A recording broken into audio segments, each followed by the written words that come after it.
Nagasaki à vous mes frères et sœurs, bienvenue à bord de ce nouvel épisode de Pop Culture. Vous naviguerez en compagnie de Chacha Cosmique, Salut. Ordos, Ouais, salut. Atreide Salut à tous. et moi-même Lilith. En cas de désaccord avec nos propos durant cette expédition, un masque ne tombe pas automatiquement devant vous, veuillez donc vous équiper d'une bière de second degré avant le décollage. Nous espérons que vous passerez un agréable voyage entre compagnie, attachez vos ceintures et c'est parti pour l'aventure.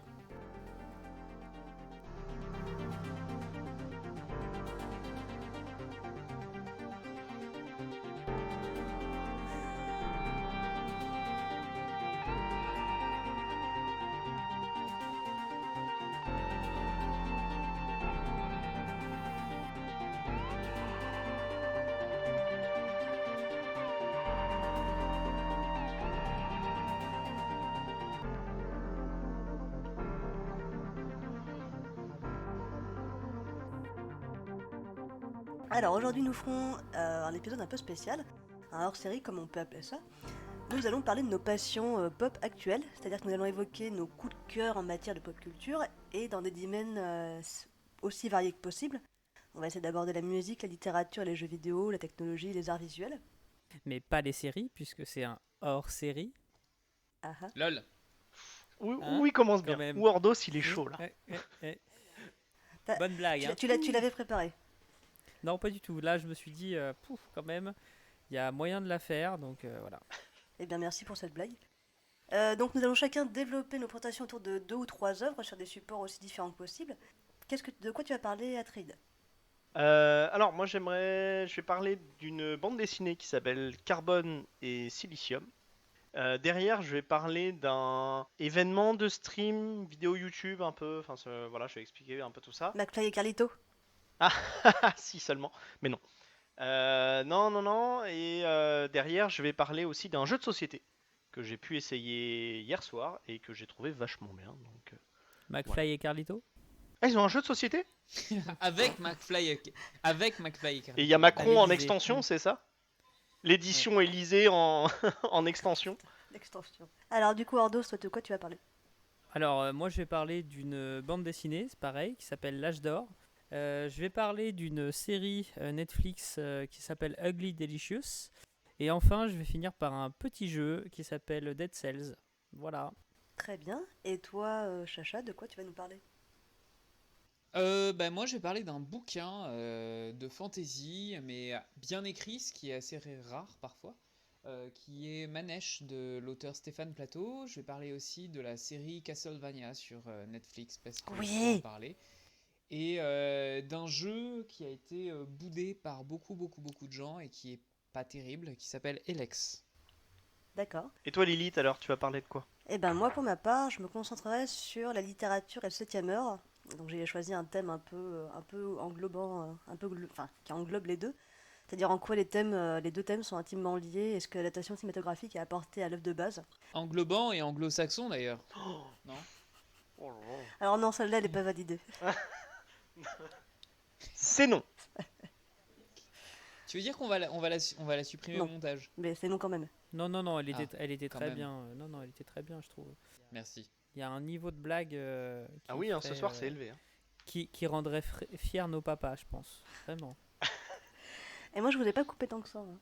Donc, je disais, je vais parler d'abord Charlie et la chocolaterie de Roald Dahl et de l'adaptation par Tim Burton en 2005, pas celle de 71 parce que je l'ai pas vue. Et ensuite, je parlerai de Watchmen d'Alan Moore, transposé par le génie Zack Snyder en 2009. Pareil, je vais pas évoquer la série parce que je l'ai pas vue non plus. Si jamais j'ai le temps, mais je sais pas, je garderai peut-être une autre fois, j'aurais voulu parler du Hobbit de Tolkien, l'adaptation par Peter Jackson. Sinon, j'avais envie de parler, pour changer vraiment de l'adaptation cinématographique, je voulais parler de Cobra Kai, qui est la version, la série moderne de Karate Kid, ou des Fast and Furious, mais ça rentrait pas dans ma thématique, et comme ça laisse des idées pour Ordos pour plus tard. Full épisode Fast and Furious, moi je suis chaud. Hein. On fera un épisode là-dessus. Alors, je suis soit chaud, soit Hobbs, tu vois. Mais, pouf, franchement. Putain, ça commence super bien. Parce que moi j'avais aussi une blague sur Roald Dahl qui a un nom de plat indien et qui écrit Charlie et la chocolaterie. Il n'y a pas de chocolat dans le dalle, en tout cas chez Ouais, moi. mais il y a une scène qui se passe en Inde. Ah, bah tu vois, Roald Dahl. Tout est lié. Enfin bref. Alors du coup, pour choisir qui va commencer, je vais être... Bah oui, Lily, Ah dis-nous, oui, je comment tu vas vais, faire? la petite roulette, la main dans le chapeau. je vais être très comment, transparent avec vous, transparente. Du coup, je vous montre mon écran. Chacha! Bon, Ah, c'est moi qui commence! Bah, de quoi vous voulez que je parle? Parce que en fait, on peut commencer par Manèche. Je pense que personne le connaît, donc c'est plutôt moins casse-gueule que si je parle de Elex ou de Castlevania. Et bah écoutez, Manèche, c'est un bouquin de presque 500 pages qui est paru en 2014 aux éditions Les Moutons Électriques. Et si vous ne connaissez pas les Moutons Électriques, eh bien sachez que c'est une petite maison d'édition indépendante qui publie en grande partie de la fantasy de très grande qualité, écrite par des auteurs francophones. Mais pas que, ils font aussi un peu de polar, ils font aussi un peu de science-fiction. Et à chaque fois, il y a un genre de parti pris de cette maison d'édition avec des formats, des livres qui sont un peu plus longs que la normale. Un vrai travail autour en fait, du design du bouquin. Et c'est vraiment, vraiment super chouette. C'est agréable de choper un bouquin de chez eux. Et donc Stéphane Plateau, c'est un auteur belge, c'était son premier essai, son premier bouquin, ce Manèche, qui a obtenu le prix Imaginal en 2015. Donc il a eu une sorte de... Enfin, toutes les critiques ont trouvé ça très très bon. Et en fait, bah, concrètement, c'est un peu difficile de parler de vraiment l'histoire qui se déroule dedans parce que ce serait un peu trop vous révéler, mais en gros, il s'agit d'un récit écrit à la première personne. Le narrateur, c'est un barde. Et ce barde raconte en gros l'histoire de ce qu'il vit, ce qu'il voit. Et il accompagne une expédition de plusieurs membres d'un pays très éloigné qui se trouve à remonter un fleuve vers le nord, en espérant trouver un oracle tout au nord, mais vraiment, vraiment dans les terres les plus septentrionales qui puissent exister. Donc on remonte un fleuve dans une forêt qui a été très peu parcourue par les humains. On nous fait comprendre assez vite que ce sont des terres en fait dans lesquelles se sont repliés des géants, les géants solaires et les géants lunaires, deux genres d'équivalents des titans dans la mythologie grecque. Hein. C'est vraiment des sortes de créatures très anciennes. Le tout saupoudré d'une sorte de mythologie un tout petit peu orientalisante indienne. C'est ce que j'ai cru pouvoir voir parce que le problème c'est qu'on n'a pas de carte, on n'est pas dans du Tolkien, dans le Seigneur des Anneaux, où il y a déjà la carte du monde qui est écrite. Non, là, en fait, comme c'est écrit à la première personne et qu'on on avance au fil de l'eau, du coup, il y a plein de choses, il y a plein d'informations qui sont connues par le narrateur et que nous, on ne connaît pas. Et donc, il faut faire comme ça, au fur et à mesure du récit. Il faut essayer de prendre quelques petites pièces pour comprendre ce qui se passe dans le monde qu'ils ont laissé depuis cette gabarre, puisqu'en fait il y a un royaume qui est complètement divisé en deux à cause d'une guerre civile.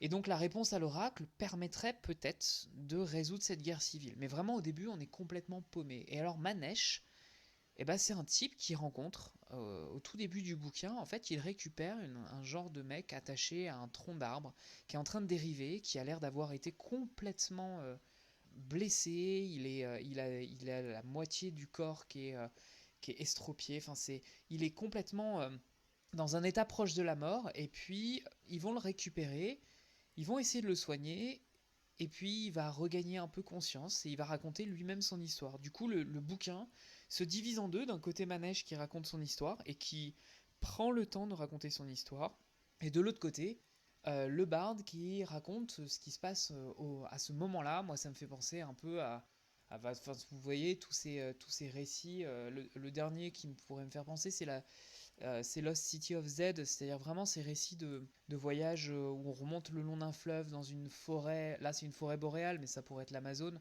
Et en fait, on découvre des peuplades que personne connaît, la langue est pas la même. Enfin, voilà, en tout cas, très très bon bouquin. Le problème, c'est que c'est le premier d'une trilogie qui s'appelle Le Sentier des Astres. Et autant vous dire que c'est très lent. Il faut vraiment être armé de patience. Par contre, c'est extrêmement bien écrit, c'est ultra poétique, et on est extrêmement frustré à la fin du bouquin, et donc j'ai lu que le premier bouquin. Et qu'est-ce qui t'a plu dans cette œuvre? Qu'est-ce qui t'a plu dans... Déjà, comment est-ce que t'as découvert? Et qu'est-ce qui t'a plu dedans? J'ai découvert parce que j'ai chopé. Enfin, il y a un moment donné où j'avais commencé à lire les Jaworski chez les Moutons Électriques. Alors, Jean-Philippe Jaworski, c'est un auteur français de fantasy aussi qui a un peu le vent en poupe parce qu'il a écrit Gagner la guerre il y a maintenant 8 ans. Et c'était un genre de vent frais dans la fantasy. C'était sombre, c'était écrit à la première personne, c'était ultra bien écrit et il y avait une ambiance un peu Italie, 15e siècle. Et il a réitéré au Mouton Électrique avec les récits même pas morts, qui en fait est un genre de grosse fantasy à l'époque gauloise. Et comme c'est un fin connaisseur de cette époque-là, il y a un côté un petit peu historique. Donc c'est comme ça que je m'étais intéressé à ces éditions Mouton Électrique, et du coup je l'avais emprunté à la bibliothèque. Et après, je l'ai rendu à la bibliothèque sans l'avoir fini, et puis ça fait 2 3 ans que je me dis qu'il faut que je le chope, et je l'ai acheté, et je l'ai lu, et voilà. C'est pour ça que je l'ai découvert, mais en fait c'est surtout parce que c'est la maison d'édition qui me... Sinon je connaissais rien du tout de l'auteur ou quoi que ce soit. Et ce qui me plaît vraiment dedans, c'est que ça prend tellement le temps que je l'ai lu vraiment en au moins un an, je pense. Je l'ai arrêté de temps en temps pour lire autre chose. Mais quand on revient dedans, en fait, c'est tellement prenant. Et en même temps, comme il y a Manège qui raconte son histoire, ça fait un peu une sorte de série de nouvelles. Donc c'est pas forcément un bouquin qu'on lit d'une seule traite. Mais c'est un bouquin avec lequel on navigue, quoi. Comme si c'était un journal de bord finalement. Exactement, c'est presque écrit comme un journal de bord. Bah ouais, parce que comme tu parles de Lost City of Z ou tous ces trucs-là, c'est bien ce rapprochement que tu as voulu faire. J'ai judicieusement pas mentionné Aguirre, la colère des dieux. Oui, oui, mais c'est normal. Mais donc du coup, c'est très lent dans le récit, mais est-ce que c'est très lent parce qu'il y a beaucoup de descriptions ou c'est très lent parce qu'il y a beaucoup d'événements ou simplement... Ah, il y a plein de descriptions, mais je pense que c'est lent parce que Manège dit explicitement qu'il veut retarder. Il commence à son origine et il veut retarder au maximum la fin de son récit, parce qu'il explique au barde que s'il lui donne la fin de son récit, il mourra. Donc, du coup, comme c'est entrecoupé de récits de Manège, c'est que en même temps, il se passe des choses le long de ce fleuve. On est toujours un peu. On oscille entre l'un et l'autre. Et je pense que c'est aussi un parti pris de l'auteur, parce qu'a priori, les deux autres bouquins ont l'air d'être dans le même délire, quoi. D'accord. Mais t'as pas peur du coup que si un peu le livre te tient la carotte comme ça pendant 3 bouquins, t'as pas peur que justement du coup la révélation finale entre guillemets soit décevante parce que comme visiblement il joue tout là-dessus. Exact, peut-être, je sais pas. Atreide, c'est pas la destination qui compte. On le voit bien, il est sur un fleuve, il parle et tout. C'est le chemin, c'est le voyage. Oh là C'est là, beau dis ce que donc, tu dis. hein. C'est beau. Faut dire que finalement, ouais, je pense que ça va se terminer un peu comme tous ces trucs-là, quoi. Dans La guerre et la colère des dieux, il finit fou. Dans Lost City of Z, ils disparaissent. Dans Au cœur des ténèbres, je n'en sais plus rien parce que je l'ai lu il y a maintenant très longtemps. Mais bref, je pense que la fin est pas si importante que ça. Et du coup tu le recommanderais à qui au final? À des gens qui aimeraient peut-être lire un récit de voyage. Tu vois, en gros, c'est plus un récit qui va donner... parce que c'est une fantasy qui est très riche, quoi. Il n'y a pas les éternels elfes et autres. En fait, c'est vraiment... c'est très riche de ce point de vue-là. C'est qu'en fait, on est complètement paumé. On a l'impression de connaître ce que c'est que de la fantasy. On a l'impression que... on sait ce que c'est qu'un dragon, on sait ce que c'est tout ça, mais là ça n'existe pas. On se dit, bon, les géants, je peux à peu près m'y rattacher, mais il y a une sorte de volonté de la part de l'auteur de nous rendre tout ça un peu flou. Et du coup, je trouve que ça pourrait plutôt intéresser des gens, ouais, qui seraient un peu qui aimeraient un truc qui prend le temps d'explorer le monde, et puis qui serait un peu versé dans l'anthropologie, quoi. Ok. Voilà. Super. Est-ce que tu peux nous parler maintenant de la deuxième œuvre que tu avais choisie? Oh bah on en parlera après, hein, mais ça fait partie de la même chose. Je pense que Elex est aussi un appel au grand voyage. Mhm. Dakodak. Alors, du coup, personne suivante à nous parler de son œuvre, ce sera Ardos. Bon, C'est à moi. C'est à moi. Alors, je sais pas par laquelle je commence parce que honnêtement, après un tel voyage onirique, est-ce que je parlerai pas de la même chose finalement? Enfin, la même chose. Si, je vais commencer par l'Âge d'or, qui est donc une bande dessinée qui a été éditée chez les éditions Dupuis et qui est donc une histoire qui est écrite par Cyril Pedrosa et Roxane Moreil. Donc, juste pour petit récapitulatif de qui sont Roxane Morel et Cyril Pedrosa. Alors, Roxane Morel, c'était une libraire avant que de devenir autrice, hein, c'est son premier scénario, cette BD-là. Et elle a beaucoup fait dans l'associatif, en fait. Beaucoup de projets autour de la BD. Et Cyril Pedrosa, lui, était déjà un auteur de BD assez reconnu. Il avait fait notamment une bande dessinée appelée Portugal, qui parlait d'un auteur de BD désabusé, en fait, et qui retrouvait un sens à sa vie en allant au Portugal, qui est le lieu de naissance des parents de Cyril Pedrosa. Et donc là, en fait, ils ont commencé le projet en 2016. Elle est sortie en 2018. Donc le premier tome est sorti en 2018. Et en fait, c'est une fable sociale qui raconte l'histoire d'une princesse. On est dans la fantaisie, hein, mais ça raconte l'histoire d'une princesse qui s'appelle Tilda et son père vient de mourir. Donc un royaume a besoin d'un successeur et d'une successrice. Je sais pas comment on dit. Successeuse. Successeuse, on va dire successeuse. Et en fait, donc, elle est censée monter sur le trône, et au moment où elle doit monter sur le trône, eh bien finalement il y a un complot qui est organisé par sa mère, et elle est obligée de fuir par sa mère pour que son petit frère monte sur le trône. Elle est obligée de fuir. Donc son but au tout début, donc tu te dis vraiment, ah ok, c'est une histoire de royaume, etc. Elle doit fuir, elle doit retrouver des alliés qui étaient très loyaux à son père et qui seraient prêts à combattre pour elle, pour qu'elle retrouve le trône, etc. Donc tu démarres là-dessus, donc c'est une vraie épopée, etc. Mais en même temps, il y a plein d'autres événements qui se mêlent. En fait, on te parle d'une révolte paysanne qui monte parce qu'il y a une légende qui parle de l'âge d'or, un livre qui est censé parler des temps anciens dans lequel les humains en fait partageaient tout entre eux, où c'était une vraie ère de l'abondance. Tout était abondant, il n'y avait aucune famine, aucune pauvreté, etc. Et apparemment, ce livre existerait, et notamment, il serait donc capable de faire revenir cet âge en fait dans ce monde. Et donc, comme cette légende monte en fait dans ce royaume qui est un peu perdu, il y a des paysans qui sont très souvent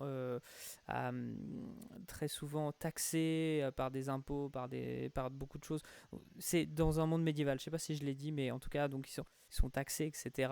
Et en fait, une révolte se monte par cet espoir d'un ère nouveau où tout le monde peut être égaux, et où en fait il n'y a plus cette notion de roi, de reine, C'est etc. le communisme, quoi. Et C'est la Hussite ou le communisme. dans le tome 1, en tout cas dans le tome 1, tu le vois pas trop, tu le vois plutôt elle qui essaye de fuir, et en fait elle est accompagnée de deux compagnons, un chevalier très fidèle à son père, et son jeune écuyer.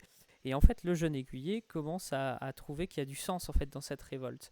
Et donc, dans le premier tome, il se sépare en fait de Tilda, parce que pour lui, la révolte est plus importante. Et donc, ça amène sur cette condition de est-ce que finalement elle est judicieuse pour reprendre le royaume en fait. Qu'est-ce que va amener ce nouvel âge d'or, et comment quel est son rôle en fait en tant que souveraine légitime, quel est son rôle dans un royaume qui veut finalement se débarrasser de tous ces codes, de tout ce système. Donc c'est vraiment une fable politique qui est, qui est assez bien écrit, très fort. J'ai pas encore lu le tome 2 qui vient de sortir, en fait fin 2020, ils viennent de sortir le tome 2. C'est aussi un style très particulier. Le dessin, en fait, Cyril Pedrosa, qui est donc le dessinateur de cette BD, a essayé de créer comme cela, comme si c'était toute sa BD était des enluminures en fait. Et donc tu as l'impression que tout est un peu fait par des traits d'or, etc. C'est extrêmement joli avec des couleurs très vives et en même temps très peu de palettes de couleurs en fait. Ça va être très très rouge dans tout le livre. Il y a des fois, il se permet de faire des tableaux sur 2 pages entières. C'est aussi une bande dessinée assez grande. D'ailleurs, c'est pas édité dans les Dupuis tels qu'on peut retrouver l'Agent 212, etc. Ils appellent ça Air libre. C'était celui-ci que tu devais citer, quoi. L'agent Pourquoi pas. 212. Ouais, c'est celui qui me revient. et, et, euh, et en fait, donc c'est un grand livre et c'est vraiment édité sur une partie où c'est des histoires qui vont être faites avec beaucoup moins de standards de BD. C'est pas 48 pages, c'est bien plus. Et ça va être 1, 2, 3 tomes et un petit peu plus, justement onirique, un petit peu plus, des histoires un peu plus profondes. Il a annoncé une fin Oui, de série oui, ou pas? il y a le tome 2 qui vient de sortir et normalement il y aura le tome 3 qui va ressortir juste après. Mais en tout cas, c'est une bonne réussite. On me l'avait offert en 2018. J'ai vraiment pris le temps avant de le lire parce que je suis très très lent à lire tout. Mais en tout cas, belle réussite. Moi, je connaissais pas trop. Alors, Roxane Morel, c'était son premier scénario, donc je la connaissais pas du tout. Cyril Pedrosa, je le connaissais que par les caricatures qu'il pouvait avoir dans l'Atelier Mastodonte, qui est une BD en fait qui va faire une parodie de studios de BD dans les éditions Dupuis. Et donc on y retrouve énormément d'auteurs de BD de Dupuis. Et donc je le connaissais là-dedans, mais je le connaissais pas, j'avais pas lu d'autres choses de lui, mais en tout cas c'est belle réussite quoi. Voilà, donc je vous le conseille. Bah, c'est cool. C'est cool parce qu'il y a une dimension class struggle, enfin lutte de classe qui est assez rare normalement dans ces médias-là. En tout cas au Ouais, Moyen Âge, on a l'impression que enfin, dans la plupart des BD ou dans la plupart de la pop culture, on a l'impression que si une princesse a besoin de récupérer son royaume ou si un roi a besoin de récupérer son royaume, les péons, ils n'ont pas leur mot à dire. Et à part peut-être dans Sacré Graal. c'est un peu ce qu'il voulait, c'est ce qu'il disait dans les interviews. Ils expliquaient que ils étaient en pleine, donc ils ont commencé en 2016, donc c'était en pleine campagne électorale pour les élections présidentielles, et donc ils en avaient marre de cette communication en fait, de tout ce, et donc en fait ils disaient mais en fait on aimerait écrire quelque chose qui sorte un peu qui soit politique mais qui sorte un peu de ce qu'on vit actuellement en fait, de ce qu'on vit en contemporain, de la politique c'est ça, la politique c'est la communication, c'est une personnalité, etc. Mais avec derrière quand même des questions sociales en fait. Et il n'y a pas que des questions, enfin il n'y a pas que des questions sur paysans versus nobles, parce qu'il y a aussi une question de féminisme. Tilda, c'est une personne qui se débrouille toute seule. Ils arrivent dans une forêt, alors, je ne veux pas trop spoiler, mais ils arrivent dans une forêt où en fait on est dans une communauté entièrement gérée par des femmes, il n'y a que des femmes, parce qu'ils ont fui en fait les violences des hommes. Donc il y a énormément de choses qui sont très très intéressantes, très bien écrites et que tu retrouves pas forcément enfin, tu retrouves pas forcément. Étant donné que je suis pas expert de la BD, si, à mon avis, il y a plein de BD où tu peux retrouver ce genre de sujet. Mais que toi t'as pas retrouvé, Mais tu en veux tout dire. cas, ouais, c'est ça. En tout cas, c'est une BD qui est fortement intéressante, comme on dirait. Bref, En termes de BD féministes, je peux te conseiller Queen Rats, Rat Queens, je sais plus, avec que des héroïnes féministes assez classiques. Quand je l'ai lu, j'avais l'impression de regarder, de lire Donjon de ah, Nullbuck, mais version féminine avec des héroïnes très très très drôles. Et il y avait un autre, je sais plus comment il s'appelle, enfin c'est connu Enfin, le thème de la BD, c'est non-compliant, où c'est des femmes en fait les femmes qui veulent pas se soumettre sont envoyées dans une prison dans l'espace, Ouais, ça et doit être c'est sympa, très ouais. intéressant. Tu peux répéter les deux titres, s'il te plaît? Que je viens de dire ou hors douce? Ouais, ouais, les deux titres des deux BD Alors là. le premier c'était Rat Queen, ou Queen Rats, je sais plus, et le deuxième, je ne l'ai plus. Faudrait que je le retrouve, je vais le rechercher, je vous le dis après. Ok, ça marche. Et j'avais une dernière question pour toi, Ordos. Est-ce que du coup, cette œuvre a éveillé chez toi des pulsions révolutionnaires? Ah, ou- oui, oui, bah oui, mais tu sais, il suffit de voir l'actualité pour avoir des pulsions révolutionnaires. Donc, je pense que hein, c'est non, mais tu sais, ça met en œuvre des injustices que malheureusement tu retrouves quand même assez souvent dans ton monde réel.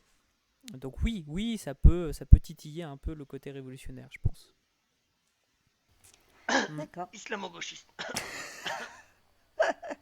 En termes d'autrice féministe, on m'avait offert il y a quelques années une BD de Myriam Mal qui était très intéressante. C'était Commando culotte, je crois, ou un truc comme ça. C'était très très cool. D'accord. Eh ben merci. Eh ben on note, on On a tous note. fait ça. Merci d'avoir partagé tes lectures. Alors ensuite, personne suivante. Il n'y a plus que toi ou moi, Trid. Eh ben c'est moi. C'est parti. Je m'y colle. Alors donc moi je vous ai dit que je vous parlerais d'adaptation cinématographique d'œuvres littéraires. Et donc je vais commencer par Charlie et la chocolaterie. Et avant de quand même parler de ça, je vais quand même vous dire pourquoi j'ai choisi ces œuvres-là. C'est parce que depuis un certain temps, depuis mes études, pour être précise, donc depuis avant 10 ans, je manque beaucoup de temps. En tout cas, j'ai l'impression de manquer beaucoup de temps. Et j'ai laissé tomber la plupart de mes loisirs, donc la guitare, le dessin et la lecture. Mais du coup, je me suis mise au cyclisme pour changer, donc je fais du sport, donc c'est bien aussi. Et donc, j'ai décidé de me remettre à ces hobbies dernièrement. Mais bon, j'ai quand même toujours l'impression de manquer de temps et d'être débordée et d'être fatiguée, donc c'est un peu compliqué pour moi de me motiver. Et donc, pour trouver suffisamment de motivation à la lecture, je me suis mise à lire des œuvres littéraires qui ont été adaptées au cinéma et qui, si possible, donc j'avais déjà visionné, si possible. Donc c'est assez facile vu que le cinéma regorge de scénarios adaptés de contes préécrits. Et donc Charlie et la chocolaterie, alors déjà pour présenter l'histoire. Donc en anglais c'est Charlie and the Chocolate Factory, donc publié en 64 par Roald Dahl et a été adapté en 2005 par Tim Burton. Donc il y avait aussi l'adaptation de 1971, 79, 71, je sais plus. T'as dit 71 tout à l'heure. 71, 71. J'ai pas regardé, mais voilà, donc je dirais pourquoi je l'ai pas vu et pourquoi je n'en parlerai pas. J'ai lu donc la version qui a été donc illustrée par Quentin Blake, qui est connu pour avoir illustré plein d'œuvres de littérature jeunesse comme le Lorias, non, bon bref je sais plus. Bref, il a illustré plein de trucs connus. Et donc j'ai choisi cette œuvre pour trois raisons. La première c'était que j'avais adoré le film de Tim Burton quand il était sorti. Je l'ai revu à la suite de la lecture et toujours autant passionné. Ensuite, c'est parce que j'en parle assez brièvement avec mes élèves en cours, et c'est étudié en français en sixième, je crois. Donc ça fait un certain moment que cette œuvre elle me nargue un peu. Et enfin, parce que Sorcière a été illustrée l'année dernière par Mona Chollet. Et donc la FNAC avait mis en lumière toutes les œuvres de Roald Dahl et ça m'est un peu tombé dans les mains assez facilement. Donc Charlie et la chocolaterie, pour ceux qui ne connaissent pas, donc c'est de la fantasy, littérature jeunesse britannique. C'est l'histoire donc de Charlie, un petit garçon très pauvre qui vit avec sa famille. Donc le pays n'est pas mentionné, on n'a pas d'idée précise d'où ça se passe. Mais donc Charlie est un petit garçon très pauvre qui vit avec sa famille, avec ses parents et ses quatre grands-parents qui sont tous très âgés. Et ils vivent tous les deux, tous les quatre, tous les six, dans un endroit, dans une maison qui est en délabrement total. Seul le père de la famille travaille et il ramène très peu d'argent à la maison parce que c'est un ouvrier non qualifié. Et au-dessus, au bord de la ville où ils habitent, dans cette ville où ils habitent, existe la chocolaterie de Willy Wonka qui est connue dans le monde entier pour ses friandises et pas que ses chocolats. Un jour, Willy Wonka, qu'on n'a pas vu depuis des années, décide d'organiser un concours pour visiter son usine. Et il a caché 5 tickets d'or dans des barres chocolatées au hasard dans le monde. Et les 5 enfants qui auront trouvé ce ticket d'or auront le droit de visiter sa chocolaterie à un moment donné. Donc le premier enfant à gagner le ticket, c'est un garçon qui vit en Allemagne, Augustus Gloop, qui est un enfant pourri gâté et donc qui a trouvé sa barre chocolatée, en gros son ticket parce qu'il mange des barres chocolatées tous les jours. Le deuxième c'est, alors je sais plus trop l'ordre, mais bon je crois que la deuxième ça doit être Veruca ou je sais plus laquelle, bref. Donc on tombe sur 4 enfants pourri gâtés. Un qui est fan alors dans le bouquin qui est fan de films de gangsters violents. Une gamine qui est championne de mâchonnage de chewing-gum, je sais pas comment c'est traduit en français. Et une autre fille pourri gâtée, Fifi à son papa qui veut tout. Et Charlie en plein désespoir, finit par trouver de l'argent et finit par gagner ce ticket. Plutôt que d'acheter de la nourriture pour sa famille, mais il finit par gagner le ticket et donc il se retrouve à visiter la chocolaterie avec ses 4 autres enfants. Et s'ensuit du coup la visite de la chocolaterie et des méthodes de confection assez délirantes de Willy Wonka. Et les enfants vont disparaître un à un dans cette chocolaterie.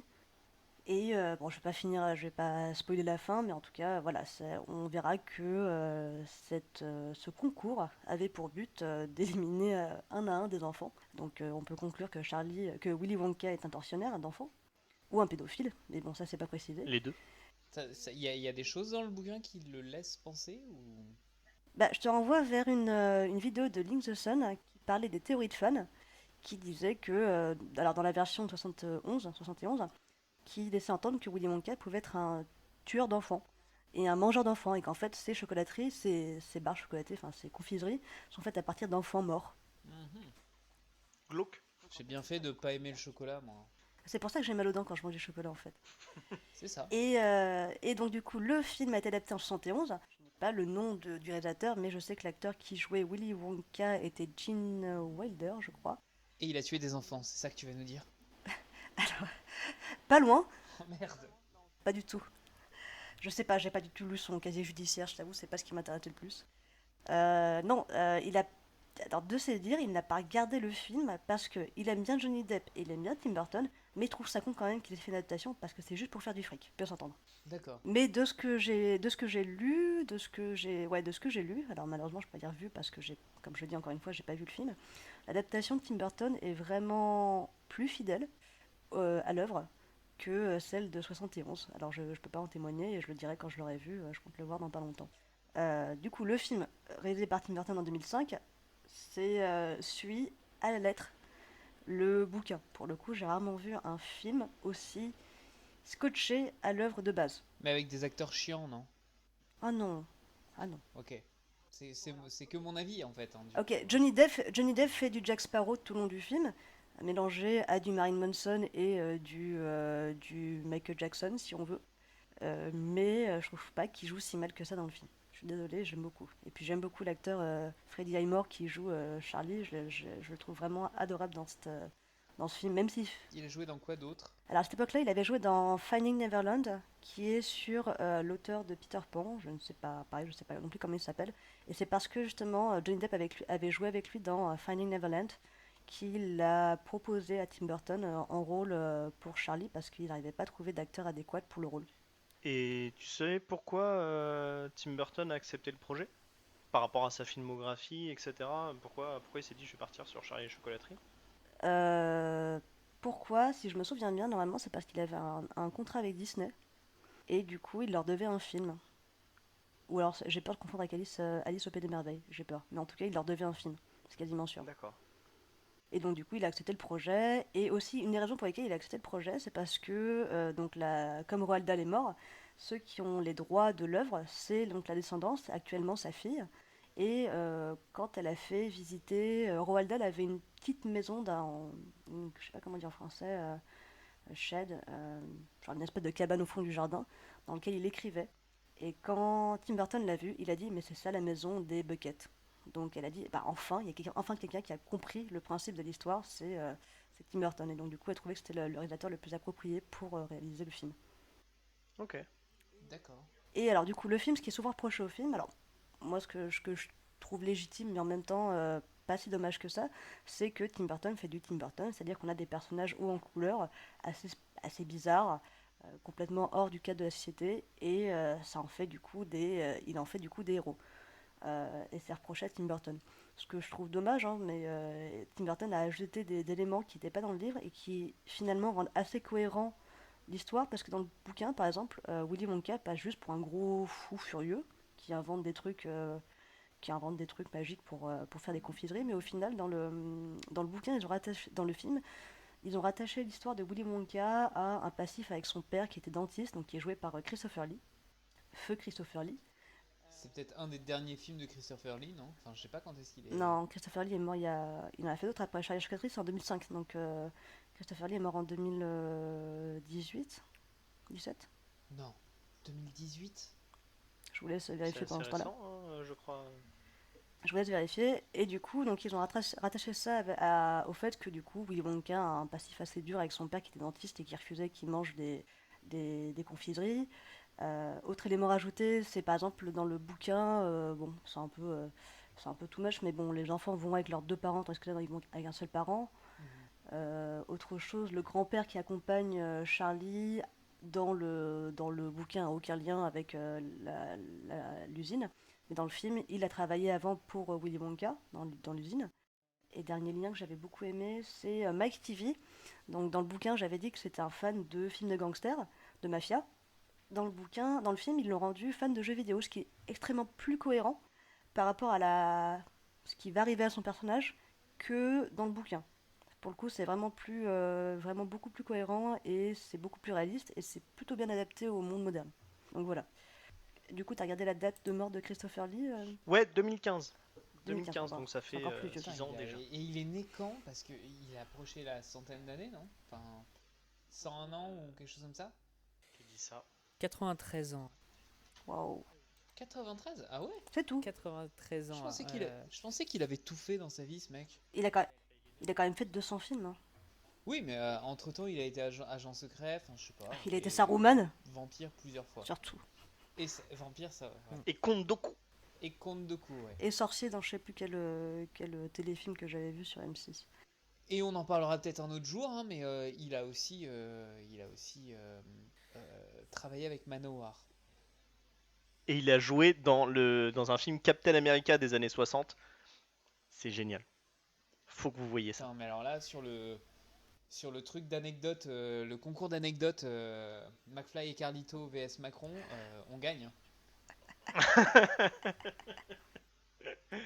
Est-ce qu'on veut vraiment participer? C'est ça la question. Après, j'ai l'impression que plus on la cite, plus on perd.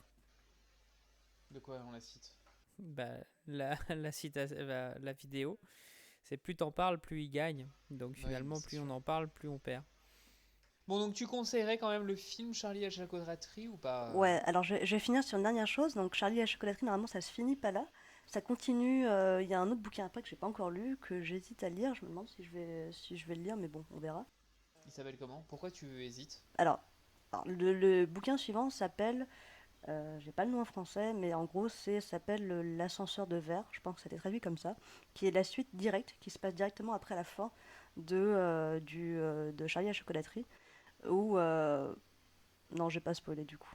Je vais pas dire parce que du coup ça va spoiler. J'hésite à le lire parce que je suis pas spécialement fan des suites et j'aime bien lire un bouquin qui est un one shot. Et du coup, je suis pas fan des suites. Alors ça dépend hein, si un bouquin. Je sais pas si en fait je me suis pas renseignée, mais je sais pas si Charlie et Chocolaterie était fait pour être un seul bouquin ou si c'était prévu de faire une suite. Tu vois, c'est pas comme par exemple comme les Harry Potter qui était prévu d'emblée pour être une saga. Je sais pas si la suite était prévue ou si Roald Dahl a rajouté ça au vu du succès qu'il a eu avec Charlie et Chocolaterie. Il a essayé d'enjoliver, essayer de broder autour quoi. T'as peur que ça te gâche Ouais, la réception du ouais, parce que premier, je trouve quoi. que même à l'âge de 30 ans, tu vois, je suis toujours aussi émerveillée par la lecture du bouquin. Je trouve que ça regorge d'inventivité ça te met vraiment les petites étoiles dans les yeux quand tu le lis. J'ai un peu retrouvé mon âme d'enfant dans cette lecture, donc je trouvais ça vraiment agréable de m'en tenir là. Tu vois, et avec le souvenir du film, je trouvais ça vraiment super, ça faisait un bon souvenir. Donc voilà, je sais pas si je le lirai, donc je verrai. Et alors par contre, la seule critique que je peux faire à l'encontre du bouquin, en tout cas le film, j'ai pas beaucoup de critiques à faire parce que je l'ai vraiment adoré. J'ai vraiment peu de choses à dire, même sur le jeu d'acteur de Johnny Depp. J'aime beaucoup ce qu'il fait, en tout cas à cette époque-là et dans ce rôle-là. Donc j'ai vraiment rien à dire sur le film. Même les enfants sont vraiment très bien dans leur rôle, donc il y a vraiment rien à dire, en tout cas pour ma part. Mais sur le bouquin, la seule chose qu'on pourrait regretter, c'est que c'est quand même un livre qui date des années 60, donc c'est assez mal vieilli. Voilà, les Oompa Loompa et tout ce qu'il y a autour, ça fait très colonialiste. Il y a un aspect extrêmement moralisateur. Souvent, on a le grand-père, alors on a des grands-pères de Willy Wonka, pas que celui qui l'accompagne, mais l'autre aussi. Ça serait un peu ce qu'on appelle aujourd'hui des papis fachos, quoi. Quand ils parlent des. Alors, quand bien même les quatre autres enfants sont des enfants pourri gâtés et qui ne méritent pas d'avoir gagné, bon, la façon dont ils en parlent, c'est quand même. Voilà, c'est quand même limite. Donc, il y a des. Voilà, ça finit quand même en disant oui, c'est l'enfant le plus méritant, le plus pauvre, qui a rien et du coup qui mérite de tout gagner, alors que les autres, tout est pourri gâté. Gna, gna, gna. Voilà, donc c'est quand même hyper moralisateur et c'est. Bon, ça reste un conte pour enfants, ça reste une très bonne lecture, c'est pas long, ça se lit. Enfin, il y a quoi? Il y a même pas 50 pages avec beaucoup d'illustrations écrites en très gros. Les chansons des Oompa Loompa sont très marrantes. Même pour des gens qui lisent pas en anglais, je vous le conseille. Il est très simple à lire. Ça reste un livre pour enfants, donc il est très facile à lire. Et puis les illustrations de Quentin Blake sont vraiment superbes. Donc non, ouais, c'est vraiment un livre que je recommanderais sans problème et en fermant les yeux. Sur la partie Burton, du coup, j'en profiterai aussi pour recommander la chaîne YouTube de Monsieur Mea, Meeea. Voilà. Qui est bourré Je d'anecdotes à sais chaque qu'il a fois. fait, il a fait toute une saga justement sur Tim Burton, où il explique justement toutes ses mésaventures avec Walt Disney, etc. Machin. Donc, j'ai pas le souvenir de toute la partie avec Willy Wonka, etc. Enfin, avec Charlie et Charlie et la Chocolat. chocolaterie, mais elle est sûrement dedans. Et dans tous les cas, son travail est super chouette. Donc voilà. Pour nos auditeurs, allez jeter un œil si vous connaissez pas, c'est vraiment top. Moi, je voulais juste revenir sur ce que tu disais sur les années 60 et les années 50 parce que je suis en train et tenté de lire ce monument de la SF qui s'appelle Fondation de Isaac Asimov et qui va être adapté en série. Et force est de constater qu'il y a quand même maintenant 70 ans qui nous séparent. Donc oui, je pense qu'il faut qu'on ait un regard un peu critique par rapport aux œuvres de ces années-là et en même temps compatissant. C'est-à-dire quand tu évoques le papy facho, bah, le papy facho, on en a tous eu un dans notre famille. Enfin, en tout cas, je pense qu'à 80% d'entre nous, on en a eu un. C'est le papy qui est à côté de la plaque, et en même temps, bon, on lui laisse passer certaines choses. Et je pense que pour ces œuvres-là, peut-être qu'il faut laisser passer certaines choses. Mais c'est vrai que le truc moralisateur devait être assez tenace dans cette société. Et c'est pour ça que c'est important de la remettre dans son contexte aussi, dans l'époque de sa création, etc. Parce que du coup, ça permet de relativiser aussi et de mettre en garde aux idées qui sont véhiculées, etc. En disant, bah voilà, il y a des choses bien, etc. Il y a des choses qui étaient tolérées à l'époque et qui le sont peut-être plus aujourd'hui. J'en profite d'ailleurs pour mentionner le fait que bah, c'est la semaine dernière. Donc là, on est le 25 mai.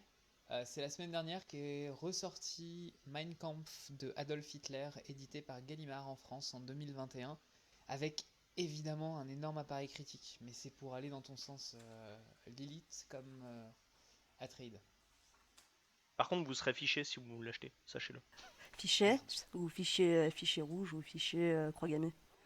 Non, non, non, t'es juste noté, mais l'État, a priori, les ventes de Mein Kampf, en fait, sont notées, et l'État sait que tu as un exemplaire de Mein Kampf. Lorsque Marine Le Pen sera au pouvoir, t'auras directement un ministère. Ouais. C'est ça. Tu peux la couper si tu veux, si c'est trop. C'est limite, c'est limite. Alors, je vais juste conclure la partie anecdote sur. Alors, du coup, sur le papy facho, on peut effectivement pardonner au papy facho d'être facho parce que du coup, c'est quand même représentatif d'une époque et je trouvais ça dommage effectivement de laisser ça de côté. Ensuite, concernant Isaac Asimov, j'en profite pour donner des conseils podcast ou lecture. Il y a Blockbuster qui a fait, donc de Frédéric Sigrist sur France Inter, qui a fait un épisode sur Isaac Asimov. Moi qui ne connais pas du tout, mais dont on m'a offert les livres, et que je n'ai pas encore lu, mais promis, je lirai. Qui a fait du coup un épisode de 80 minutes consacré à Asimov. Ça donne très envie de le lire, donc ça a l'air vraiment très intéressant, en tout cas par rapport à science-fiction. Et dernière recommandation, donc moi concernant les adaptations d'œuvres littéraires en cinéma, je vous conseille le podcast Adapte-moi si tu peux, qui donc du coup parle, comme vous l'entendez plutôt bien dans le titre, de livres qui ont été adaptés au cinéma. Celui que j'avais écouté en date, le dernier que j'ai écouté en date, moi, c'était celui sur la guerre des mondes. et adaptation par Steven Spielberg. Mais sinon, le dernier épisode parle de Gone Girl. Je l'ai pas encore goûté. Je vais rajouter, puisque c'est vrai qu'on parle d'adaptation, c'est une ancienne youtubeuse qui ne YouTube plus, qui s'appelait Ginger Force, et qui faisait justement, effectivement, qui faisait des émissions, des vidéos YouTube d'adaptation. En fait, elle parlait du bouquin et de son adaptation au cinéma. Donc, si ça vous intéresse d'avoir ce genre, d'avoir les deux œuvres à chaque fois, bah regardez Ginger Force parce que c'était plutôt très intéressant. On peut encore trouver sa chaîne, même si elle. Oui. C'est juste qu'elle Normalement, sort oui. plus de nouveaux contenus, quoi. Oui, c'est ça. Elle a arrêté de, ouais, elle a arrêté de faire du YouTube. D'accord. Sauf si je me plante complètement et Non, auquel non, non, cas non, je c'est bien ça, m'excuse c'est bien auprès ça, elle a d'elle. arrêté. Mais Bon, on espère qu'elle reprenne un psychiatre. On aimerait. Alors du coup, j'ai presque refermé la parenthèse, juste pour dire que tout à l'heure, Ordos, tu cherchais du coup le féminin de successeur. Alors je prends le premier lien que j'ai trouvé sur Google. La forme féminine de successeur n'est pas encore établie. Elle n'existe pas pour Larousse ou CNRTL, alors que Robert et l'Office québécois de la langue française proposent successeuse. Donc voilà, à ton choix.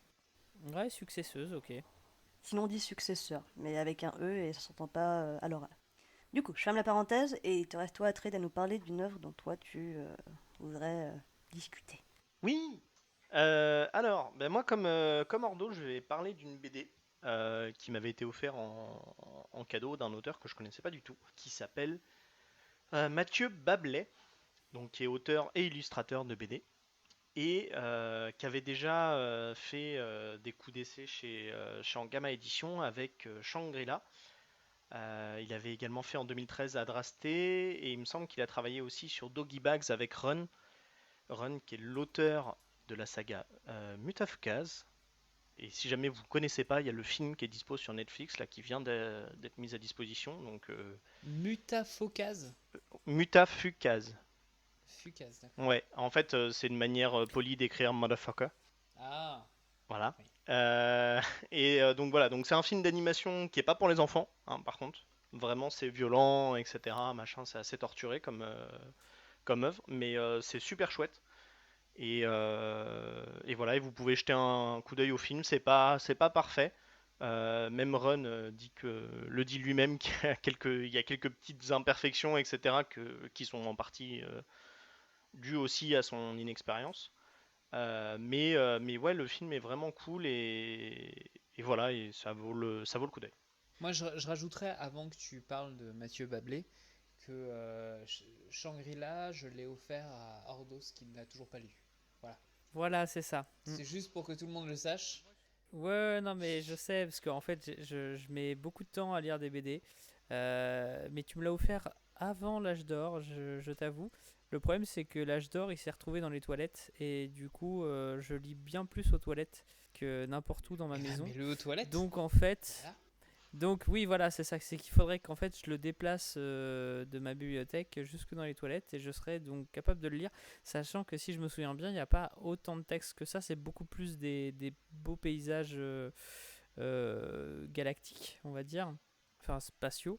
Et donc je pourrais le finir rapidement, mais c'est vrai que je l'ai pas fait et j'en suis complètement navré, Cosmic Bah Google. écoute, est-ce que tu pourrais te dépêcher de le lire? Parce que moi je veux bien que tu me le prêtes, parce qu'en fait, maintenant que j'ai lu Carbone et Silicium, je suis très curieux de voir ce qu'il a fait avant. Et parce que Ouais. Carbone et Silicium, je vais l'expliquer, mais ouais, ça m'a complètement convaincu. Bah tu viens, on se fait un barbecue, tu Carrément, lis et ensuite tu me ça racontes, tu marche. vois. On est déconfiné, on est On en profite pour podcaster. On en profite pour podcaster chez toi. en live, Exactement. Non, on fait un live stream d'Atreid qui est en train de lire le un bouquin, quoi. Twitch. Tu On le pourra pas vois. Non, rattraper non, au mais. montage,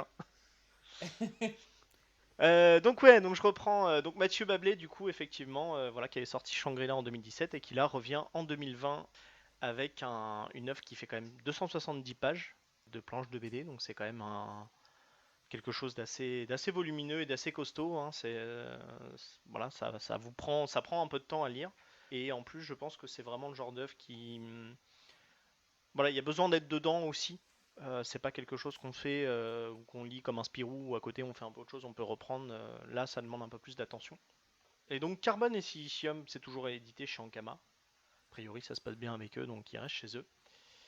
Et ça nous raconte l'histoire en fait de deux intelligences artificielles qui vont être mises dans des corps biomécaniques, donc qui vont avoir une apparence simili-humaine, et qui vont donc du coup apprendre le monde en étant interconnectés et connectés à Internet. Donc ils vont pouvoir apprendre énormément, agglomérer énormément d'informations, et ils vont d'eux-mêmes à un moment décider justement de se couper de ça et de prendre leur corps pour s'évader du laboratoire dans lequel ils sont, afin de découvrir le monde de leurs yeux.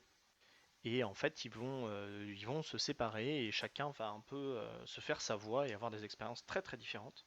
Et en fait, à travers leurs yeux, on va suivre un peu toute l'évolution du monde et de l'humanité au fur et à mesure des époques, puisqu'ils vont trouver un moyen justement euh, de ne pas mourir. Tu peux dire à quelle époque ça se situe?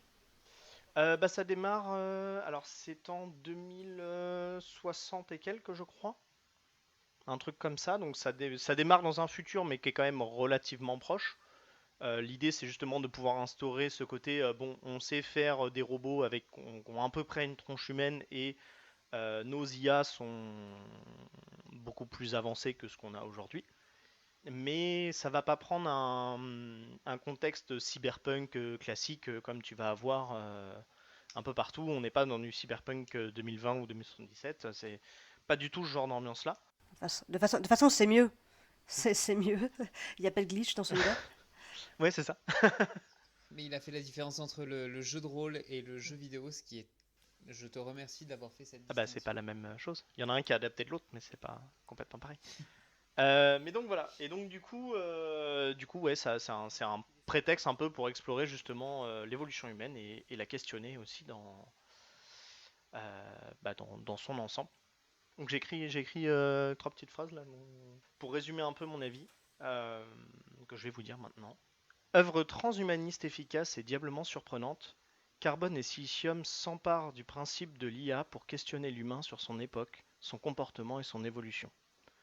Entre philosophie, sociologie et même anthropie, cette œuvre frappe par la qualité de ses planches, de son dessin et de ses écritures, afin de marquer le lecteur. Nul doute que cette bande dessinée a les capacités d'appartenir aux œuvres de science-fiction importantes, un indispensable pour les amoureux du genre qui délivre un message fort pour quiconque se questionne sur le monde qui l'entoure. Bravo, 20 sur 20. Pas mal, hein? Non mais c'est vrai, voilà, c'est très très bien dessiné, et surtout c'est quelqu'un qui sait composer des planches, qui sait gérer sa couleur et son ambiance en fonction de ça. Et donc du coup effectivement en tournant une page vous pouvez drastiquement changer d'ambiance et ça saute tout de suite aux yeux et ça se ressent. Et voilà, c'est quelqu'un qui sait utiliser les codes de la BD en fait pour transmettre des choses quand on le lit. Et il a un dessin très particulier, un peu difforme. Les visages vont avoir des fronts très grands, côté très déformé en fait, qui met un petit peu mal à l'aise des fois et qui en même temps fait ressortir pas mal d'émotions aussi à certains moments.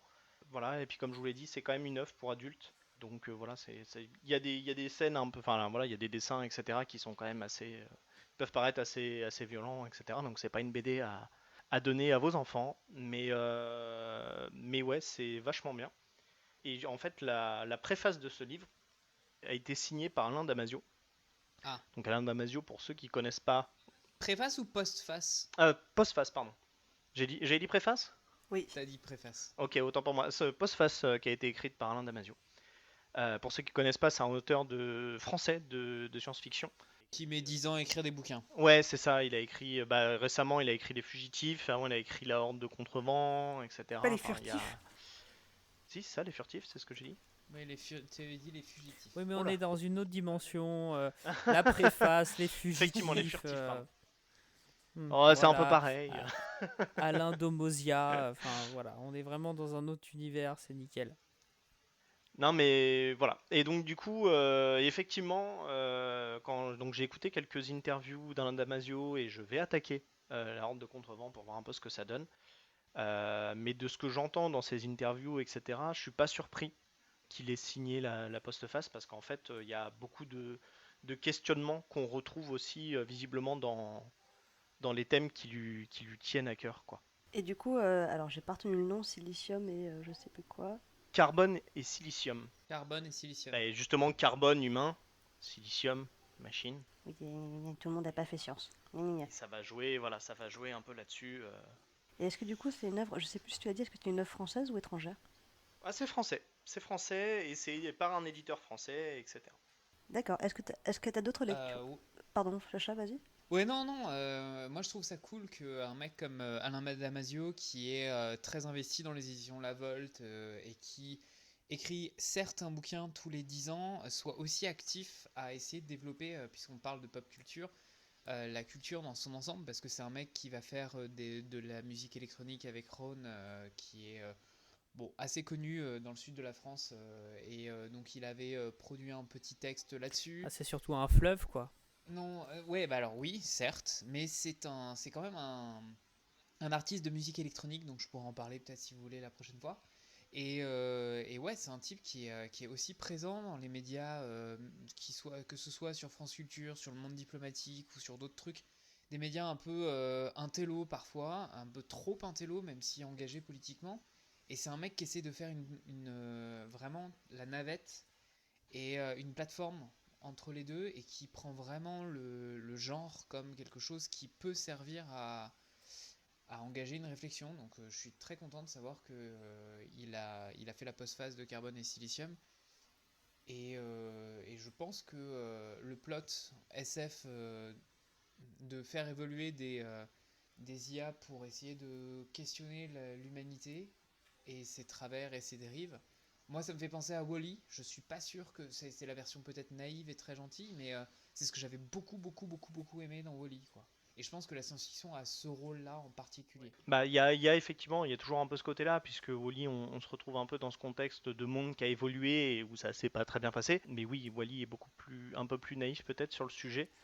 Euh, Moi, ça m'a fait beaucoup penser à Nier Automata en fait. Voilà, on y revient toujours. J'y reviens toujours. Il va falloir que tu le présentes un de ces quatre, hein. Définitivement, il y a aussi vraiment ce truc de bah, on est des milliers d'années plus tard et en fait, via tous les événements qui vont se passer, en fait, on se sert de ce futur pour questionner un peu toute notre humanité via des questions philosophiques, humanistes et ce genre de choses. Je vous propose, si vous voulez, de vous lire le début de la postface, si ça vous intéresse. Ouais, vas-y, ouais. Oui, Vas-y, moi je suis, vas-y, lis-nous du Vas-y. Damasio. je suis hypé. Allez, Non. postface par Alain Damasio. Et le chat. Et le chat, ah oui. Alors il y a le chat qui commence à m'embêter pour nos auditeurs. Je suis désolé. Si jamais vous entendez des bruits, c'est peut-être lui. Non, ça c'est les chats. Voilà. Alors, empreinte carbone. Il arrive que des œuvres obligent à inventer le mot qui pourra les décrire, et en restituer cette empreinte organique qu'elles laissent dans nos fibres, comme le rouge d'un sang. Oula. Chat. Donc là, pour les auditeurs Le chat. voilà, les auditeurs qui ne nous verront pas, je viens de... En fait, le chat est en train de Il est en monter train de sur le bureau spammer et En, empêche Atreide de en pouvoir gros, vraiment... une en vraie gros, fenêtre. C'est ouais, compliqué. on est dans Matrix en fait. C'est-à-dire que je vois le chat, puis d'un coup il Oh, part et il déjà vu. revient exactement au même endroit.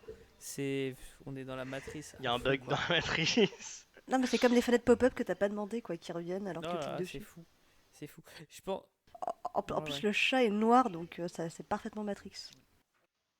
Postface par Alain Damasio. Empreinte carbone. Il arrive que des œuvres obligent à inventer le mot qui pourra les décrire, et en restituer cette empreinte organique qu'elles laissent dans nos fibres, comme le rouge d'un sang pris dans une trame de chanvre. Ce mot, ce serait la solstalgie, la nostalgie d'une solitude qui ne serait pas totale, d'un lien entre humains qui ne serait pas coupé, d'un tissage collectif qui pourrait être autre chose qu'un cluster d'atomes interconnectés par le réseau. Un sentiment situé quelque part entre la solstalgie pré-traumatique d'un monde familier qu'on ne reconnaît plus et la nostalgie d'un retour au pays natal qui n'a jamais existé. Bienvenue dans une œuvre solstalgique donc. Si solaire et si mélancolique, on en souffre secrètement de la beauté d'une espèce qui se bousille et d'une planète qu'on détruit, mais qu'on répare aussi, sans cesse. D'abord avec l'art d'une plume ou d'un crayon. Comment va le monde d'ailleurs demanda la volée Carbone. Il se reconstruit, doucement, dit Silicium, l'air de rien. Voilà, donc Carbone et Silicium chez Ankama par Mathieu Bablet. Super lecture, vraiment, voilà, je recommande aux adultes fans de SF et qui se posent des questions Alors, sur je suis l'humanité. désolée si je pose des questions auxquelles tu as déjà répondu. Est-ce que c'est un seul tome ou est-ce qu'il y a d'autres ou est-ce qu'il y a des C'est un suites? seul tome, c'est un one shot, mais 300 pages de BD quand même, hein, donc c'est un seul shot costaud. Mais c'est un seul shot et je pense que c'est bien comme ça aussi. Parce que je pense que sur une saga, ça serait sûrement beaucoup moins efficace. Peut-être aussi beaucoup moins accessible parce que bah là, du coup, c'est une seule grosse BD qu'on peut offrir à quelqu'un et voilà. Alors que si c'est une saga, bah t'offres un tome, deux tomes et puis tu sais pas si la personne va aller au bout, etc. Machin. Et je pense que c'est beaucoup plus pertinent ce format-là. Tu sais, même quand t'offres Shangri-La, les gens le lisent pas, Ouais. hein. Non, mais ça fait à peu près. Après, ça dépend si tu l'offres à Oui, Ordos ou voilà, pas, c'est quoi. ça. Après, voilà, tu le savais, tu sais très bien que je suis très très lent pour lire des trucs. Voilà, non, en fait, c'est 300 pages, c'est pas si énorme en BD, hein. Ça fait quoi? Ça fait 7 Agents 212, hein. Franchement, C'est l'équivalent de Watchmen ou de V pour ouais. Vendetta. Non, V pour Vendetta est plus long, mais Watchmen fait à peu près au moins Ouais, ouais, 200-300 non, non, mais pages. c'est pas une bible hein, non plus. Hein, c'est pas. Mais effectivement, ça va être plus gros qu'un tome de Tintin Bah, la Bible en ou. BD, ça doit exister, remarque. Ça serait beaucoup plus lu. La Bible en Je suis BD sûr que ça en existe. comics avec des super. Ouais, non, peut-être pas, remarque. Non, ça marcherait pas. Bah, ça doit exister, hein, parce qu'ils ont bien fait, je sais pas combien de films de Moïse. Mais on avait même eu un film d'animation au tout début, Le là. Prince d'Égypte. Ouais, les débuts de C'était DreamWorks, c'était vachement bien quand le même Prince d'Égypte en plus. vachement. Mais c'est Bah non, génial le Mais prince oui. bah, d'Égypte. Si, si, bah excusez-moi, mais si. ça m'a toujours mis mal à l'aise d'avoir un dessin. Moi, quand j'ai besoin, enfin, quand je regarde un dessin animé, j'ai besoin d'un truc qui m'éclate, tu vois. Besoin d'un truc qui me fasse un peu rêver.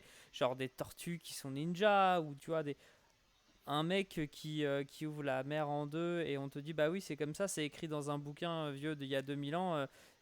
Si t'y crois pas, t'es un païen. Bon. Ah C'est non, pas ah du non, tout ah ce non, que non, dit non, le non, film. non, non, non, Tu as non, vu non, le non, non, film? non.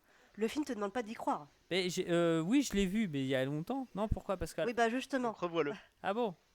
Ah, revois-le. faut que je le Ouais, revoie. vraiment. Non, Ah. vraiment, Oui. le film fait pas ça. Effectivement, il raconte l'histoire de Moïse, etc., machin, mais il tombe pas trop dans le pathos pro-religieux, etc., auquel tu pourrais t'attendre.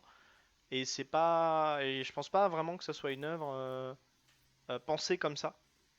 Ça reste, moi je trouve qu'en tant qu'animation, ça reste aussi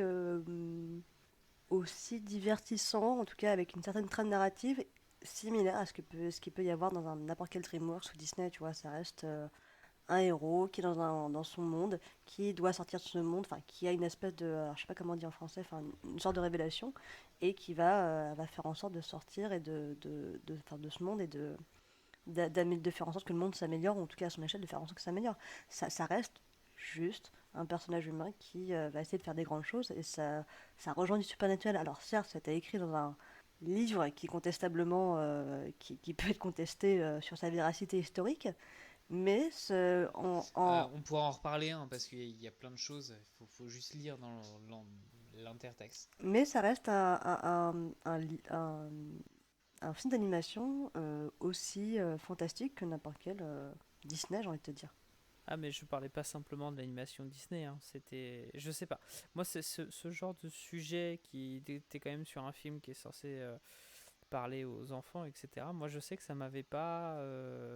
J'avais un rapport avec la Donc religion les assez dessins animés où spécial. tu avais Adam et Ève quand tu étais petit, ça te dérange aujourd'hui?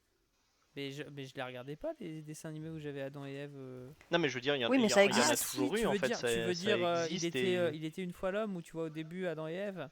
Non, même dans d'autres dessins animés, des fois, même t'avais des trucs assez courts, etc., où bah, tu revois des choses qui sont dans la Bible, etc., en fait. Tu reprends Narnia, par exemple Narnia, le lion, enfin bref, pas que celui avec la sorcière, le lion et l'armoire, il y en a plein d'autres, c'est Dieu. Dieu et le Jardin d'Éden, c'est grosso modo ça.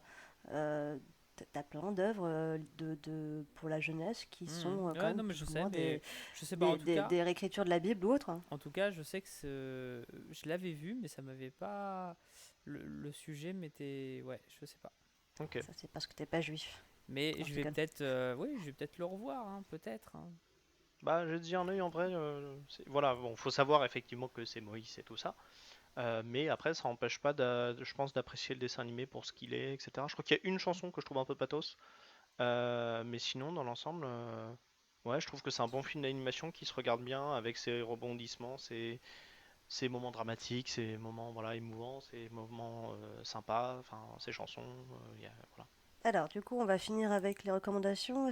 Alors, moi, je vais vous en suggérer deux et je vais vous laisser suggérer les vôtres. Je reviens juste du coup sur les deux BD que j'avais suggérées au départ.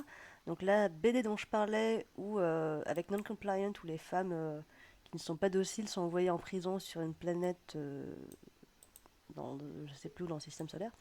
Ça s'appelle Beach Planet. C'est publié par Image Comics et c'est écrit par Kelly de Koenig, et illustré par Valentine Delandreau. De souvenirs, moi quand je m'étais arrêté, il y avait 2 tomes ou 3 tomes. C'était tellement rupture de stock que j'avais pas réussi à lire la suite, j'ai eu que le premier tome. Mais c'est vraiment génial, les dessins sont assez fous. Et non, c'est vraiment une super BD. En tout cas, pour les féministes, c'est une super BD. Pour les autres, ça sera aussi une BD très intéressante. Bah, pour les autres, ils vont se faire foutre, hein. Enfin, je veux dire, voilà quoi. Oui, mais je voulais pas dire ça. Non, le but c'est d'être ouvert, chacha. On va être gentil. Et la deuxième BD que j'avais dont parler, donc c'était Rat Queens, qui est un comic book de fantasy. Alors les deux sont américains, hein, Beach Planet et Rat Queens sont tous les deux américains. Donc c'est un comic book de fantasy créé par Curtis J. Waby, je sais pas si je prononce bien, et Rock Upchurch, qui est aussi publié par Image Comics. Et chaque tome est illustré par un ou une artiste différente. Donc comme j'ai pas l'habitude, ça m'a pas mal surpris au début, mais c'est vraiment intéressant. Et l'histoire, du coup, ça fait que l'histoire est pas du tout linéaire. Chaque tome est repris par un écrivain ou une écrivaine différente. Donc c'est assez, comment on dit déjà, anthologie. C'est une anthologie autour de 4 héroïnes typiques de fantasy. Il y a une elfe, une naine, une magicienne et je sais plus ce que c'est la dernière. Et voilà, c'était très très sympa. Est-ce que vous avez d'autres suggestions de lecture rapides à proposer comme ça autour de ce qu'on a parlé aujourd'hui?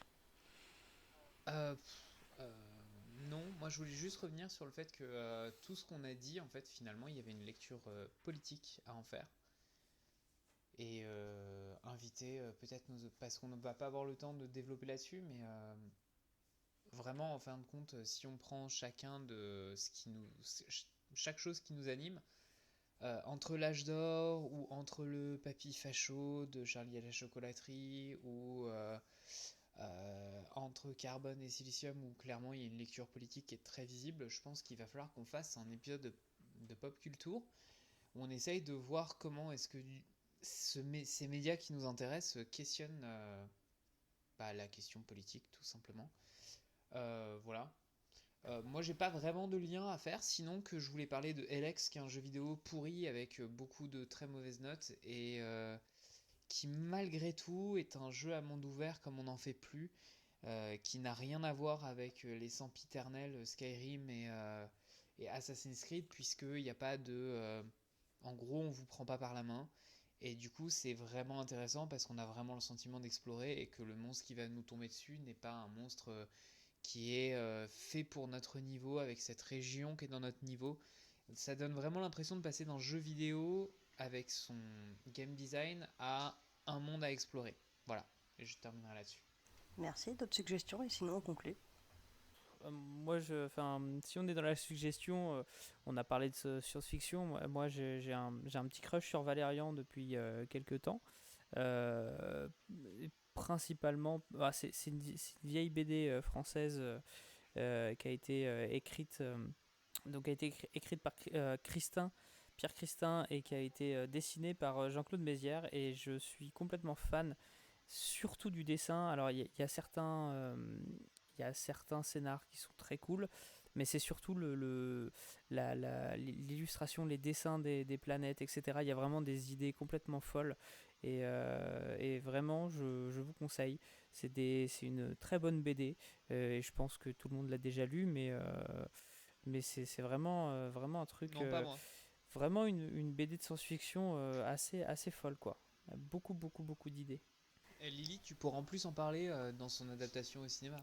Il me semble qu'elle a été Et adaptée au que, et cinéma. que Oui. eh ben, j'ai beaucoup aimé, contrairement énormément de gens. Je sais pas pourquoi, mais j'ai bien aimé, moi. Voilà. On réservera ça pour notre épisode. Et Atreide, est-ce que tu as une suggestion à faire ou est-ce qu'on conclut? Si vous voulez des choses plus légères, j'ai aussi des choses plus légères à vous recommander. Non, en fait, récemment, il y a eu un événement fait par le streamer qui s'appelle Zerator, qui avait déjà organisé le Z-Event, qui est un événement caritatif qui, désormais, visiblement, soulève des millions chaque année, reversés à différentes associations d'aide. Et là, il a organisé un événement avec quasiment, je crois qu'il y a quasiment une centaine de streamers, de roleplay sur GTA V. Et donc en fait, il a créé ce qu'on appelle un serveur privé. Donc c'est un monde dans lequel voilà, il y aura que ça. Il n'y a pas l'histoire du jeu à côté ni rien machin. Il n'y a que les joueurs. Et ils ont attribué des rôles, etc. Ils ont fait des zones dans la map, des cartes. Par exemple, il y a un domaine vignoble, etc. Enfin voilà, il y a plein de choses. Et en fait, là-dedans, chacun des streamers a son personnage avec son rôle à jouer dans cet univers-là. Et en fait, ça donne lieu à des choses super drôles. Il y a énormément de situations qui sont dingues. Et en fait, je m'attendais pas à ça. Et vraiment, en fait, ça avait l'air vachement bien. Et quand je voyais ça, j'étais là, je me dis, mais j'ai trop envie de jouer à ça, quoi. J'ai trop envie de jouer à ça. Et donc vraiment comme c'est GTA, bah en fait tu es libre de faire ce que tu veux. Donc si tu veux taper quelqu'un dans la rue, tu peux taper quelqu'un dans la rue. Si tu veux prendre une voiture, tu peux prendre une voiture. Si tu veux un avion, tu vas chercher un avion, t'en achètes un. Ou alors tu trouves un moyen d'en récupérer un.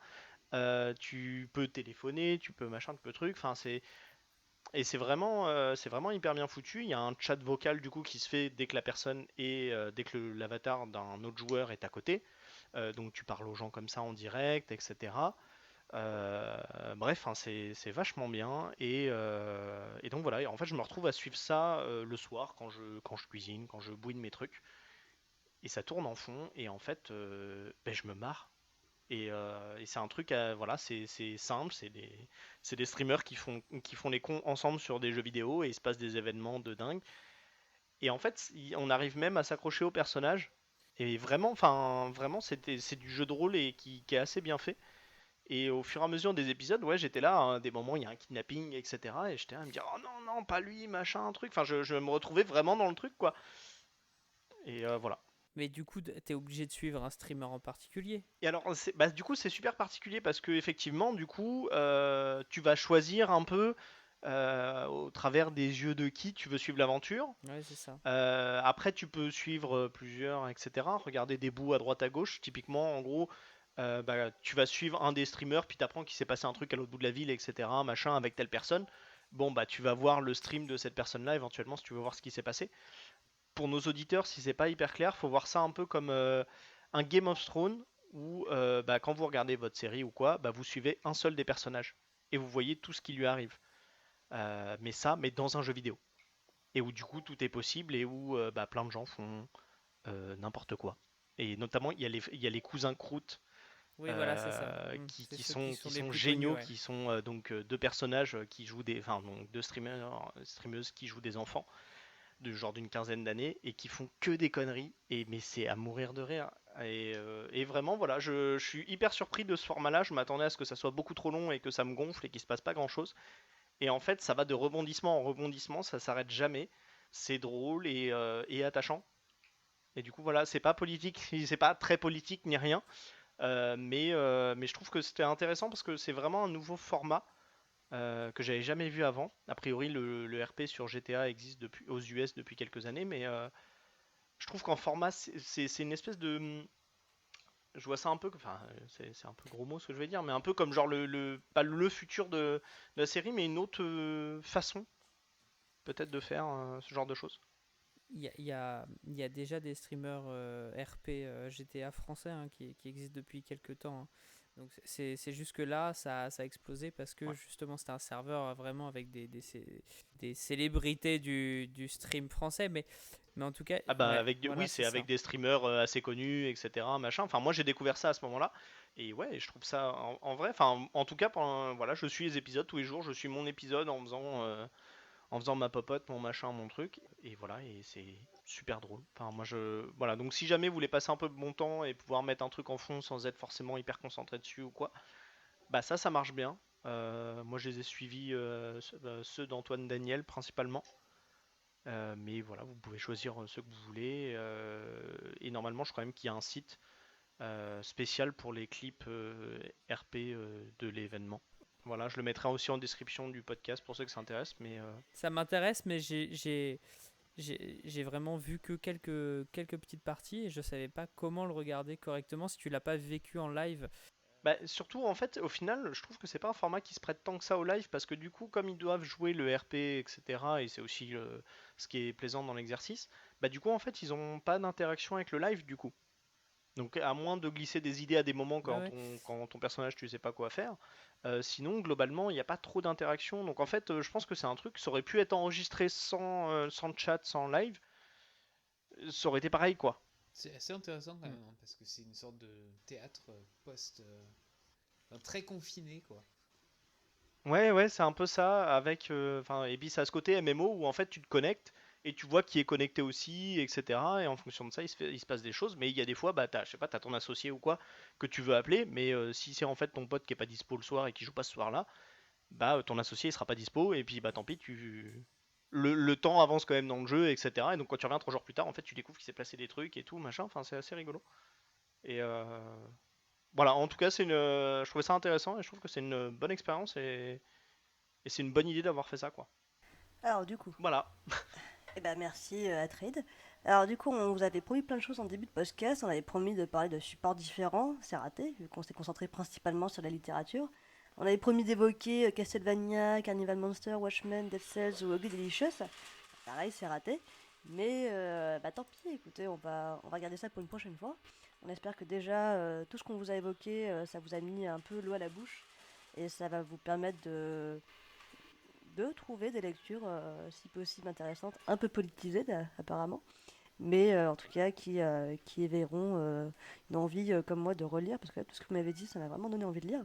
Bon, pareil, je vais faire comme Odo, je vais mettre 300 ans avant de lire des bouquins si jamais on me les offre. Mais en tout cas, on espère que ça vous a mis l'eau à la bouche. Et Ils vont arriver à la maison dans 2 jours, hein, donc donc, t'auras le temps de les lire. vas-y, t'as commandé quoi? Bah, j'ai commandé ce qu'on m'avait demandé de commander, hein. On t'a rien Ce demandé de qui a commander. été, ce qui a été présenté, en tous les cas. Super. Carbone et silicium arrivent à la maison et l'âge d'or également. Eh ben, super. Il y a Jouissance Club aussi hein, qui est à la maison si tu veux. Ça, c'est perso, on va s'arrêter là. Ouais, là, il faut que tu me coupes, là. Bon, en tout cas, on vous remercie et puis on vous dit bah à la prochaine. Portez-vous bien. Salut. Des bisous. Bisous. Salut!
Si vous êtes parvenus jusqu'ici, merci à tous pour votre écoute. J'en profite pour lâcher un dernier message pour voilà, rendre hommage à Moumei, donc le petit chat qui nous a embêtés pendant l'enregistrement de ce podcast et qui nous a désormais quittés. Donc voilà, merci à elle quand même de nous avoir embêtés, de m'avoir accompagné tout au long de sa courte vie et voilà, et repose en paix, petit chat.